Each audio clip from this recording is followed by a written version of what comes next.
हम लोग सीटेट के लिए सोशल साइंस के इम्पोर्टेंट 50 MCQ करने वाले हैं। पहला सवाल है, सिंधु सभ्यता के नगर नियोजन में किस तत्व की प्रमुख भूमिका थी? ऑप्शन है धार्मिक व्यवस्था, व्यापारिक जरूरतें, जल निकासी व्यवस्था या सैन्य व्यवस्था। बताइए, सिंधु सभ्यता के नगर नियोजन में इसका आंसर है जल निकासी व्यवस्था। इसका सही उत्तर है जल निकासी व्यवस्था सिंधु सभ्यता के नगर नियोजन की प्रमुख भूमिका थी। अगला सवाल है, वैदिक काल में राष्ट्रीय यज्ञ का क्या महत्व था? ऑप्शन है यह विवाह संस्कार था, यह एक कर व्यवस्था थी, यह शासक की सार्वभौमिकता का प्रतीक था, यह एक कृषि पर्व था। तो जो राष्ट्रीय यज्ञ किया जाता था वह अपने आप को बेस्ट दिखाने के लिए किया जाता है, यानी यह शासक की सार्वभौमिकता का प्रतीक था। ऑप्शन नंबर सी इसका सही उत्तर है। अगला सवाल है, सप्त सिंधु प्रदेश का उल्लेख किस ग्रंथ में प्रमुख रूप से मिलता है? सामवेद, अथर्ववेद, यजुर्वेद या ऋग्वेद?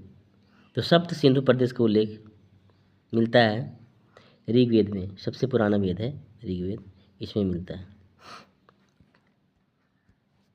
अगला सवाल है, महाजनपदों के काल में गणराज्य शब्द का क्या तात्पर्य था? सैनिक राज, बौद्ध राज, सामूहिक शासन व्यवस्था या वंशवादी शासन? तो महाजनपदों के काल में गणराज्य शब्द का तात्पर्य था सामूहिक शासन व्यवस्था। गणराज्य का अर्थ ही होता है गण का राज्य, गण मतलब लोग, लोगों का राज्य।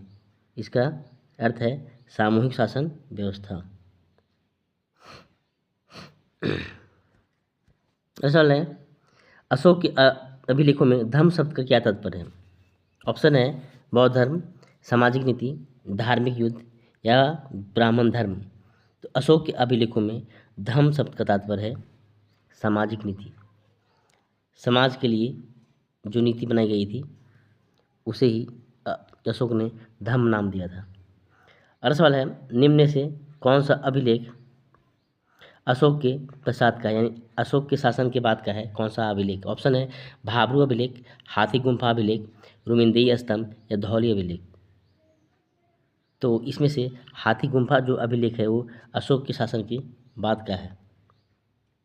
बाकी तीनों भाब्रू, रुमिंदेई और धौली अभिलेख अशोक के शासनकाल में था।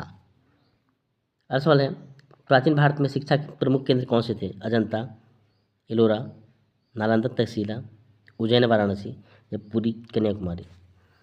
तो प्राचीन भारत में शिक्षा के प्रमुख केंद्र ऑब्वियस कि नालंदा था और तक्षशिला था। अगला सवाल है, आर्य शब्द का प्रयोग वैदिक काल में किस संदर्भ में होता था? जाति, भाषा, संस्कृति, व्यवसाय? तो आर्य शब्द का प्रयोग वैदिक काल में संस्कृति के संदर्भ में होता था। अगला सवाल है, भक्ति आंदोलन ने किस बात को नकारा? मूर्ति पूजा, जाति व्यवस्था, धर्म ग्रंथ या कर्म सिद्धांत? तो भक्ति आंदोलन का मूल ही था कि जाति व्यवस्था के विरोध में भक्ति आंदोलन निकला। जाति व्यवस्था और मूर्ति पूजा दोनों था, पर जाति व्यवस्था मेन था।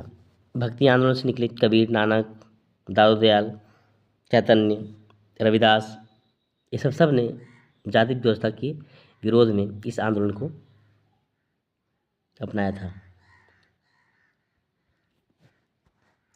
अगला सवाल है, विजयनगर साम्राज्य की राजधानी कौन सी थी? मदुरै, हम्पी, बेल्लारी या श्रीरंगपट्टनम?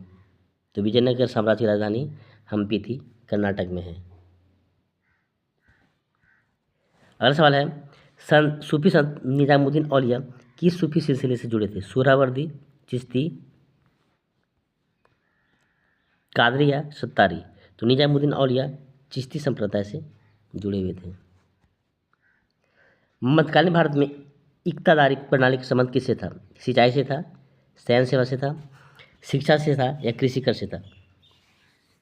तो मध्यकालीन भारत में इक्तादारी जो प्रणाली है उसका संबंध सैन्य सेवा से था।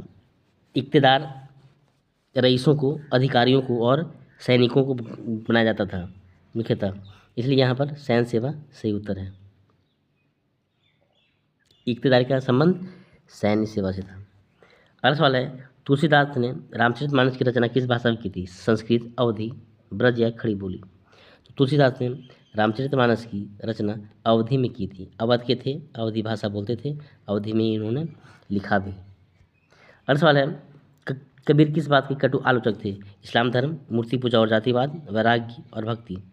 तो इससे पहले के सवाल में बता रहे थे कि जातिवाद और मूर्ति पूजा के विरोध में भक्ति आंदोलन का सूत्रपात हुआ था और उन्हीं से कबीर, नानक, दादा दयाल, चैतन्य, रैदास वगैरह निकले थे। अगला सवाल है, अकबर के दीन इलाही का उद्देश्य क्या था? इस्लाम को बढ़ावा देना, सभी धर्मों का समन्वय, हिंदुओं को धर्म परिवर्तन के लिए प्रेरित करना या राजनीति से धर्म को हटाना? अकबर के दीन इलाही का उद्देश्य था सभी धर्मों का समन्वय, सभी धर्मों को इसमें स्थान दिया गया था। अगला सवाल है, शिवाजी द्वारा पेशवा पद की शुरुआत किस उद्देश्य से की गई थी? कर संग्रहण, धार्मिक कार्य, प्रशासनिक सहायक या सैन्य संचालन? तो शिवाजी द्वारा पेशवा पद की शुरुआत प्रशासन में सहायता के लिए किया गया था, ताकि उनको सहायता पहुंच सके प्रशासन करने में, शासन करने में। अगला सवाल है, बंग भंग आंदोलन का प्रारंभ हुआ? ये आपको पता होना चाहिए, ये आसान है। 1905, 1911, 1850 या 1947? तो बंग भंग आंदोलन का प्रारंभ 1905 में हुआ था। अगला सवाल है, नौजवान भारत सभा की स्थापना किसने की थी? लाला लाजपत राय, भगत सिंह, चंद्रशेखर आजाद या राम प्रसाद बिस्मिल? तो नौजवान भारत सभा की स्थापना हमारे भगत सिंह ने की थी। अगला सवाल है, साइमन कमीशन के विरोध क्यों हुआ था? उसमें कोई भारतीय सदस्य नहीं था, या कर नीति से जुड़ा था, या श्रम कानून पर था, या यह शिक्षा पर रिपोर्ट थी? साइमन कमीशन का विरोध इसलिए किया गया था क्योंकि उसमें कोई भारतीय सदस्य नहीं था। ऑप्शन नंबर ए सही उत्तर है। अगला सवाल है, भारत छोड़ो आंदोलन का नारा किसने दिया था? सुभाष चंद्र बोस, महात्मा गांधी, नेहरू, पटेल? भारत छोड़ो आंदोलन का नारा दिया था महात्मा गांधी ने। ये आसान क्वेश्चन है, सबको पता होना चाहिए। अगला सवाल है, भारतीय राष्ट्रीय कांग्रेस के पहले अधिवेशन की अध्यक्षता किसने की थी? दादा भाई नौरोजी, बाल गंगाधर तिलक, WC बनर्जी या सुरेंद्रनाथ बनर्जी ने? तो भारतीय राष्ट्रीय कांग्रेस के पहले अधिवेशन की अध्यक्षता की थी व्योमेश चंद्र बनर्जी यानी WC बनर्जी ने की थी। अगला सवाल है, हिंद स्वराज नामक पुस्तक किसने लिखी थी? गोपाल कृष्ण गोखले, महात्मा गांधी, लाला लाजपत राय या राजगोपालाचारी ने? तो हिंद स्वराज नामक पुस्तक महात्मा गांधी ने लिखी थी। अगला सवाल है, जालियांवाला बाग हत्याकांड के समय पंजाब का गवर्नर कौन था? मोंटेग्यू, डायर, माइकल ओडायर या लिनलिथगो? तो जालियांवाला बाग हत्याकांड के समय पंजाब का गवर्नर माइकल ओडायर था। अगला सवाल है, खिलाफत आंदोलन किस कारण शुरू हुआ था? अंग्रेजों के खिलाफ, मुस्लिम समाज में धार्मिक नेतृत्व को बताने हेतु, गांधी जी का आह्वान था, या भारत को स्वतंत्र करने हेतु? तो खिलाफत आंदोलन है सो मुस्लिम समाज में धार्मिक नेतृत्व को बचाने हेतु किया गया था। अगला सवाल है, पूर्ण स्वराज की घोषणा कांग्रेस ने किस अधिवेशन में की थी?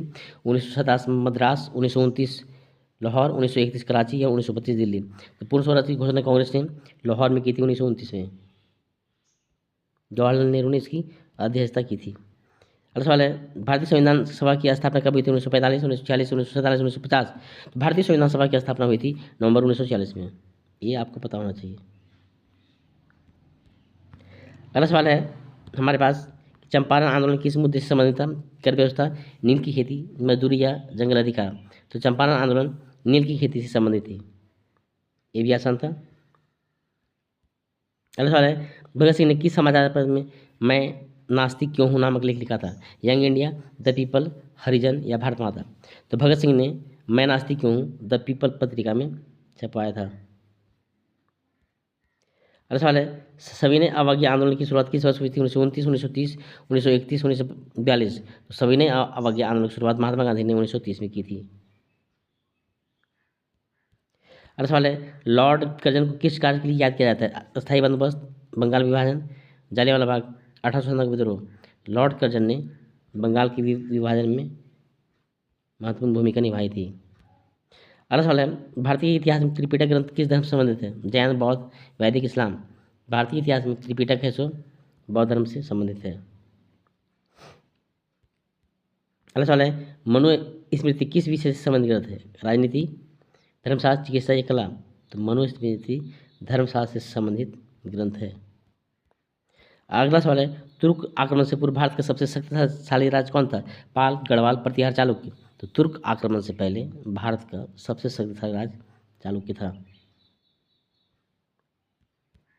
अगला सवाल है, निम्न में से किसने अल बरूनी को भारत आने के लिए प्रेरित किया? मोहम्मद गजनवी, मोहम्मद गौरी, बाबर या तैमुरलंग। तो अल बरूनी को भारत आने के लिए महमूद गजनवी ने आमंत्रित किया था। अगला सवाल है, अबुल फजल किस मुगल शासक का दरबारी था? बाबर, हुमायूं, अकबर, औरंगजेब। अबुल फजल ने आईन अकबरी लिखा था। अकबर के समय की बात है ये, समझे कि नहीं? अगला सवाल है, दिल्ली सल्तनत के दौरान इक़्तिदार किसे कहते थे? अभी कुछ देर पहले क्वेश्चन किए थे। कृषि अधिकारी, सैनिक अधिकारी, धार्मिक गुरु, न्यायाधीश। तो दिल्ली सल्तनत के दौरान इक़्तिदार सैन्य अधिकारी कहते थे। रईस, अधिकारी और सैनिकों के लिए इक़्तिदार शब्द का यूज होता था, पर यहाँ पर सैनिक अधिकारी इसलिए सैनिक अधिकारी होगा। किस सुल्तान ने अलाउद्दीन की उपाधि धारण की? इल्तुतमिश, बलबन, अलाउद्दीन खिलजी, मोहम्मद बिन तुगलक। तो ऑप्शन में ही आंसर छुपा है, अलाउद्दीन खिलजी ने अलाउद्दीन की उपाधि धारण की थी। अगला सवाल है, भारत में सबसे पहले कागज का निर्माण कब हुआ? गुप्त काल, मौर्य काल, मुगल काल, अंग्रेजी काल। भारत में सबसे पहले कागज का निर्माण हुआ था मुगल काल में। क्या बात है। अगला सवाल है, किस ग्रंथ में चंद्रगुप्त मौर्य के उल्लेख सैंड्रोकोटस के रूप में हुआ है? मुद्रा राक्षस, अर्थशास्त्र, दीपवंश, बृहद संहिता। तो चंद्रगुप्त मौर्य के उल्लेख सैंड्रोकोटस के रूप में हुआ है दीपवंश में। ये जो यहाँ पर इस श्रीलंका का इतिहास था, इसमें उस दीपवंश में चंद्रगुप्त मौर्य का उल्लेख हुआ था। अगला सवाल है, चोल शासकों की प्रमुख उपलब्धि क्या थी? सती प्रथा का अंत, समुद्री विजय, गुलाम प्रथा या बौद्ध धर्म का संरक्षण।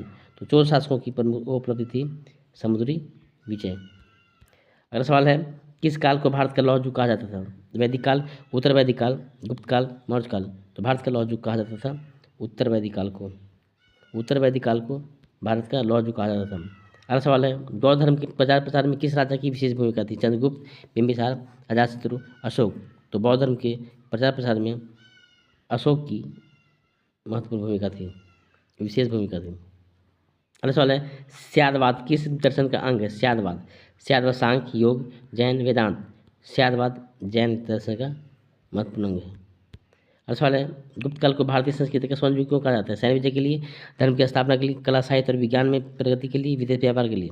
तो गुप्त काल को भारतीय संस्कृति का स्वर्ण युग कहा जाता है कला साहित्य और विज्ञान में प्रगति के लिए। अगला सवाल है, हर्षवर्धन की राजधानी थी? पाटलिपुत्र, थानेश्वर, कन्नौज, वैशाली। हर्षवर्धन की राजधानी थी कन्नौज में।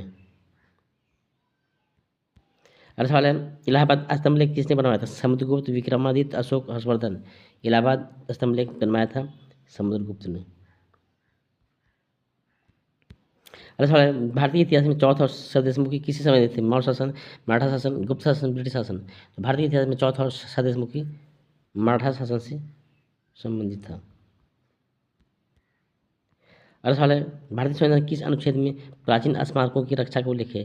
49, अनुच्छेद 49, 48, 44 से 46। तो अनुच्छेद 49 में प्राचीन स्मारकों के रक्षा का उल्लेख है। अगला सवाल है, किस ऐतिहासिक स्थल को प्राचीन भारत का मैनचेस्टर कहा गया है? पाटलिपुत्र, हस्तिनापुर, मथुरा, तक्षशिला। प्राचीन भारत का मैनचेस्टर कहा गया है तक्षशिला को। अगला सवाल है, नालंदा विश्वविद्यालय की विध्वंस का कारण क्या था? प्राकृतिक आपदा, बख्तियार खिलजी का आक्रमण, विदेशी शासन या संकट। तो नालंदा विश्वविद्यालय की विध्वंस का कारण था बख्तियार खिलजी का आक्रमण। ये था अंतिम सवाल। नेक्स्ट अगले वीडियो में। Thanks for watching.